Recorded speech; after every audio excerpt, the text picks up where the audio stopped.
You're listening to Murder Not Murdering with Erin, And Autumn, a true crime podcast about murder and murdering. but we are not murderers.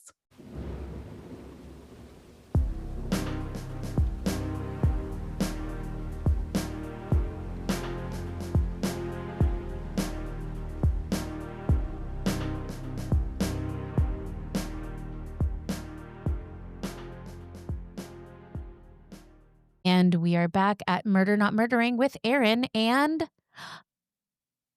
me. It's still Erin. Autumn is busy, and so you get a whole episode with only me. It's going to be great. I have a pretty insane story for you, so buckle up. It's a little bit of a long one, so this works out well. That way, I'm not taking over any of Autumn's time.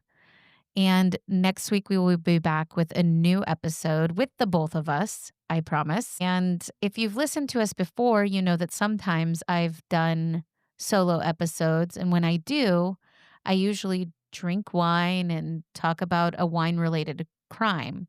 Now, I'm not doing that tonight, but I am drinking wine. Tonight, I'm going to be having a Bev, which is a canned wine, believe it or not. Not terrible to have canned wines these days. And this one is made by women. I love supporting businesses that also support other women. I'm drinking a rosé, and it's pretty good. I'm not mad at it. Okay, so I think since it's just me, I don't really have a whole lot of banter to give, but I do have an excellent case for you. I'm going to jump right in. Are you ready? Here we go. The Deadly Charms of Louise Peete. There are murderers, and then there are women like Louise Peete. She wasn't the kind to kill in a drunken rage or with a lover's knife at midnight. No, Louise killed with calculation.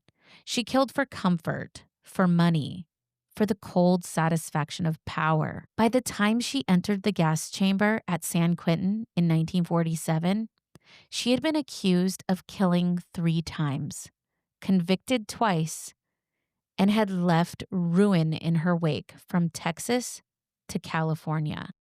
Tonight on Murder Not Murdering, we follow the long, winding path of the so-called Tiger Woman of California, a woman of charm and wit who could talk her way into a man's fortune and then into his grave.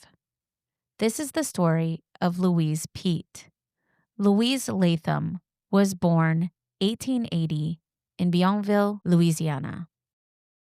Middle-class family, conventional upbringing.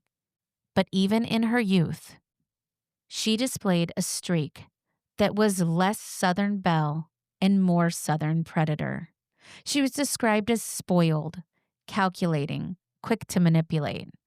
And she learned early that men would fall for her if she played the role of the coquettish, helpless, but oh so charming woman. By the early 1900s, she had drifted through marriages, short-lived jobs, and one scheme after another. She stole, lied, and conned, but it was her move to Waco, Texas that set the stage for her first brush with murder. By 1913, she was using the name Mrs. Louise Peete. She passed herself off as a respectable widow, fashionable, cultured, even a little mysterious. And in Waco, she met a man who would become her first known victim, Joseph Appel, a wealthy oilman. Appel was smitten. He was generous with his time, his money, and his attentions. But Louise always wanted more. On the night of September 14th, 1913, they met at the Raleigh Hotel in Waco. What happened next would be splashed across the Texas papers for weeks. The Waco Times-Herald said, "Beautiful young widow shoots wealthy oil man, claims she defended her honor." Louise told police that Appel had insulted her honor, and that he tried to force himself on her in a hotel suite. So she reached into her handbag and drew a revolver to protect herself. The bullet struck Appel in the left temple. He collapsed instantly dead before he hit the floor. But the coroner's report told a different story. Gunshot wound to the left temporal region, trajectory downward and backward, powder burns present, indicating close range, death instantaneous. Position of wounds suggests victim was seated when shot, angle consistent with shooter standing over the victim. That angle, downward from above, didn't match Louise's story of desperate self-defense. It suggests execution. But in 1913 Texas, a woman could wrap herself in the language of honor, and the jurors were willing to listen. At trial, the defense leaned hard on that idea. In the trial transcript, the defense attorney said, "Gentlemen of the jury, my client is a lady. She is a woman alone in the world. She asked only for the respect due to her sex. And what did she receive? A vile insult, an assault upon her virtue. Would you condemn a lady for defending herself against such an outrage? Would you condemn her for protecting her virtue?" Louise sat quietly in her black morning dress, eyes lowered, the very picture of injured dignity. The prosecution argued otherwise, that she had lured Appel for money, perhaps even attempted blackmail, and then shot him when he resisted. The prosecutor said she was no victim. She carried that pistol with intent. She sat across from Mr. Appel, and when her scheme failed, she ended his life with a single shot. This was no act of self-defense. It was cold-blooded murder. But the jury didn't see a con woman. They saw a fragile widow. They deliberated for just over an hour, then said, "We, the jury, find the defendant not guilty." Louise Peete walked out of the courtroom a free woman, and she walked away with something else, a lesson that her beauty, her composure, and her performance of fragile femininity could sway men, could even make a murder disappear. It was the first, but not the last time Louise Peete would kill. Joe Appel's death faded into a half-remembered scandal. Louise drifted westward, marrying, divorcing, and always leaving behind unpaid bills. And soon, she would find an even richer hunting ground, Los Angeles, California. By the spring of 1920, Los Angeles was booming. Oil, citrus, Hollywood. Fortunes were being made overnight, and Louise Peete had cast herself once again as the respectable widow. That's when she met Jacob Charles Denton, who was a 55-year-old mining executive who had struck it rich in Arizona silver. Denton lived in a sprawling mansion on Wilshire Boulevard, marble floors, heavy drapes, and an army of servants. And into this mansion, Louise inserted herself. She had been introduced through friends to Jacob Denton. She stayed at the mansion at first as a guest, then a boarder. She charmed him and played at being helpful, then gained his trust. Neighbors whispered. Denton was known as a recluse, but with Louise at his side, he appeared in public more often. Then in June 1920, Jacob Denton disappeared. Louise had an explanation. In fact, she had several. To one neighbor, she had said Denton had left for Arizona on a mining deal.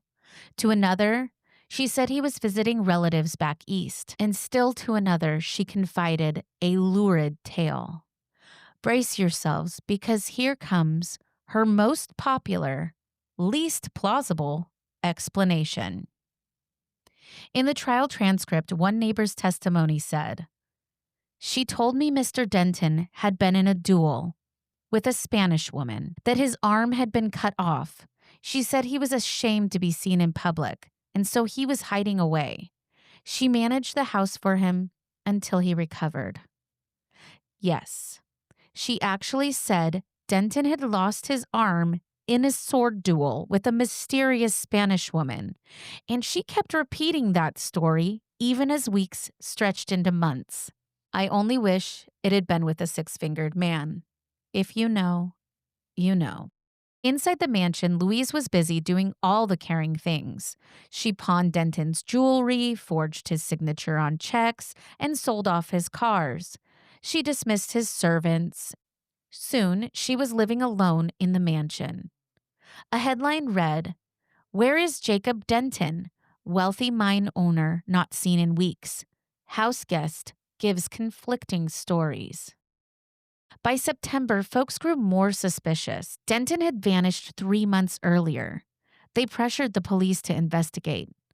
Denton wasn't in Arizona. He wasn't in seclusion.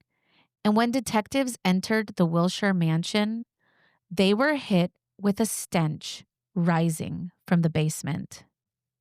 On September 23rd, 1920, police pried open a wooden box that had been nailed shut. Inside, wrapped in burlap, was the decomposing body of Jacob Denton.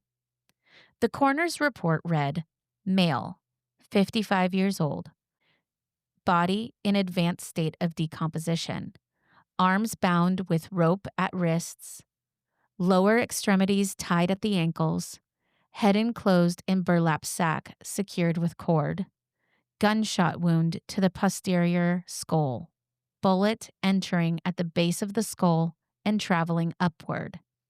Distance of fire, close range. Cause of death, gunshot wound to the brain. It was murder, plain and cold. The newspapers wasted no time. The Los Angeles Times printed, "The body of Jacob Denton found buried in cellar. Woman lodger arrested." Oakland Tribune said, "Wealthy recluse slain, corpse hidden, widow companion under suspicion." The San Francisco Examiner exclaimed, "Charming woman in millionaire murder mystery, accused of killing Denton for gain." Louise was arrested the same day. She protested her innocence. She said she knew nothing of the body, nothing of Denton's fate. She repeated the absurd story of the sword duel, insisting Denton was alive somewhere. They just found his body in the cellar, babes. I don't know. But the jury of public opinion had already made up its mind. The scandal was irresistible. A glamorous woman, a millionaire's mansion, and a corpse in the cellar. Louise Peete had stepped into the role she was born to play, the femme fatale of Los Angeles, and the trial that followed would only deepen her legend. The trial of Louise Peete for the murder of Jacob Denton began October 1920 at the Los Angeles County Superior Court. The city was electrified. Papers called her charming but deadly. At her trial, she put on the performance of her life. She wore dark, somber dresses and played the grieving widow. Even though she had never been married to Denton, she wept on cue, and she lied and lied and lied. A headline read, "Tiger Woman on Trial. Glamorous Widow Faces First-Degree Murder Charge." The defense said, "My client had no knowledge of Mr. Denton's unfortunate demise. She merely carried out his instructions while he was away. Is it a crime to be loyal to a friend?" The prosecution laid out the case methodically. Denton had trusted her. She lied about his whereabouts for months. She had pawned his jewelry, forged checks, and ultimately shot him in cold blood, hiding the body in a burlap sack in the basement. The prosecutor said, "Ladies and gentlemen of the jury, this is not the story of a lady defending her honor. This is a story of a calculating woman who saw an opportunity to enrich herself at the cost of a man's life. Jacob Denton is dead because of Louise Peete, murdered with her own hands, and then concealed as if she was burying a trinket, not a human being." Neighbors and friends who had been deceived by Louise were called to testify. One saying she seemed so sincere, I didn't question it until the police came. The prosecutor told the jury, "You may remember the case in Waco, Texas. There, too, she walked free, but not because she was innocent, because she knew how to present herself, how to deceive. We ask you not to be deceived a second time." The jury deliberated just over an hour. When the jury foreman entered the room and announced, "We, the jury, find the defendant guilty of murder in the first degree," Louise Pete's calm shattered only briefly as the verdict was read. She blinked, adjusted her veil, and sat down. No screams, no fainting, just quiet acknowledgement. The judge sentenced her to life in prison. For Louise, the sentence was merely another stage in her long game. Behind bars, she would cultivate the appearance of a model prisoner, integrate herself with reform-minded women, and eventually she would walk free again, ready for her next conquest. After serving 18 years for the murder of Jacob Denton, Louise Peete was granted parole in 1939. She was 59 years old, still striking, still persuasive. Her time behind bars had not diminished her charm. She had learned the art of appearing virtuous, polished, and harmless. Almost immediately, she found work in the affluent neighborhood of the Pacific Palisades as a housekeeper and companion to the elderly couple, Margaret and Arthur Logan. Louise charmed the couple, managed their household, and ingratiated herself with neighbors. But beneath the genteel surface, Louise was already planning her next act. By May 1944, Margaret Logan had disappeared. Louise claimed she had been sent to a sanitarium. Arthur Logan, increasingly isolated and trusting, signed over power of attorney to Louise, allowing her access to manage the couple's assets. Then, Arthur Logan died. Authorities initially ruled it as a suicide, but suspicion was starting to mount. Police exhumed Margaret Logan's remains found buried in the yard. The coroner's report was damning. Ligature marks present around the neck. Fracture of the hyoid bone, consistent with manual strangulation. No signs of defensive wounds on hands or arms. Time of death estimated between late April and early May 1944. Cause of death, homicide by strangulation. The evidence was undeniable. Louise had killed again. Louise Pete's murder trial began late in 1944. The prosecution laid out her history: Waco, Denton, and now the Logans. They argued she was a repeat offender, a manipulator, and a calculating murderer. The prosecutor said, "Ladies and gentlemen, we are not merely trying a woman accused of killing Margaret Logan. We are presenting a pattern that stretches across decades, from Texas to California, from Denton to the Logans. Louise Peete kills for gain. She plans, she deceives, she kills, and she does it with a smile." The defense tried once again to portray Louise as loyal, helpful, and innocent of intent. The defense attorney said, "My client, ladies and gentlemen, served faithfully. She lived in these homes. She cared for these people. If misfortune befell them, it was beyond her control. She is no tiger, no black widow. She's just a human being, flawed, yes, but not guilty of murder."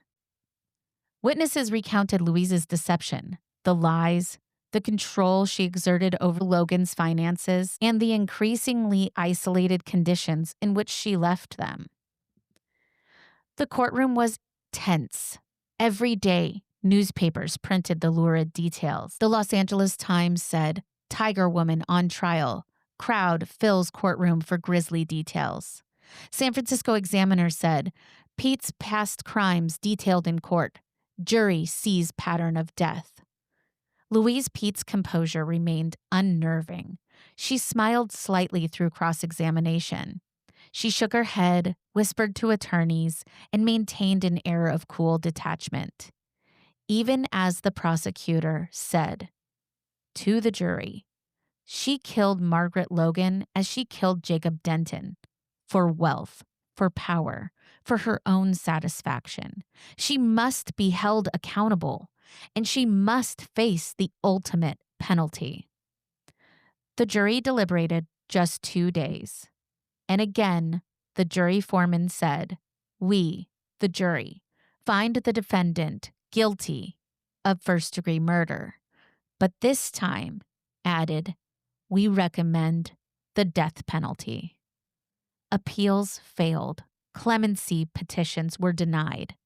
The state of California was determined that justice would be served. After 3 years of appeals, Louise Pete's execution was scheduled for April 11th, 1947, at San Quentin State Prison. She was 67 years old, still composed, still poised. On the day, guards noted her calm demeanor. She wore a plain dress, her hair neatly coiffed, and she carried herself with the same meticulous grace she had shown in courtrooms for decades.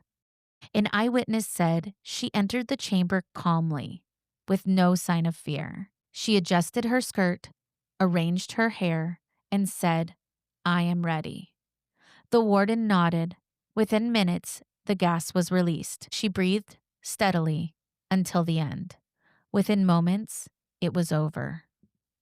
Louise Peete was one of only 4 women executed in California history.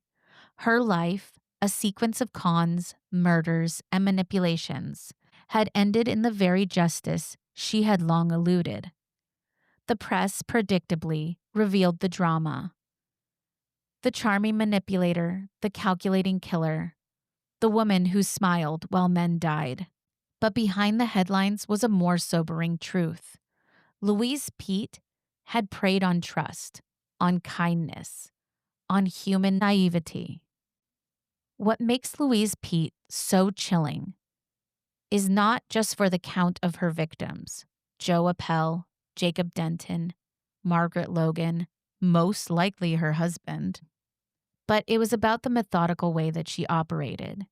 She killed with calm deliberation, wrapped her crimes in charm, and leveraged the social conventions of her time, her gender, her perceived frailty to evade suspicion. She learned early that a courtroom could be a stage and a jury could be an audience. And even after decades, she perfected the act. The newspaper gave her nicknames: Tiger Woman, the Black Widow of Los Angeles. But behind the ink and the headlines was a woman who saw people as pawns and money as worth more than human life. My sources were Wikipedia, UCLA Digital Archives, Deranged Crimes, Crime Magazine, Time Magazine, and the Washington Examiner. This has been Murder Not Murdering with Erin, and this was the story of Louise Peete. I hope that you enjoyed this episode. I know that it is short because we don't have Autumn with us today, but please do check out our Instagram where we will post pictures of Louise and her victims, as well as that dang mansion that I want to see so bad. And I will be back next week. We will have new episodes on Mondays, as long as I can edit them in time. And do check out our TikTok page, mnn.pod. And we will see you next week. Thanks again for listening, and we'll see you soon. Bye.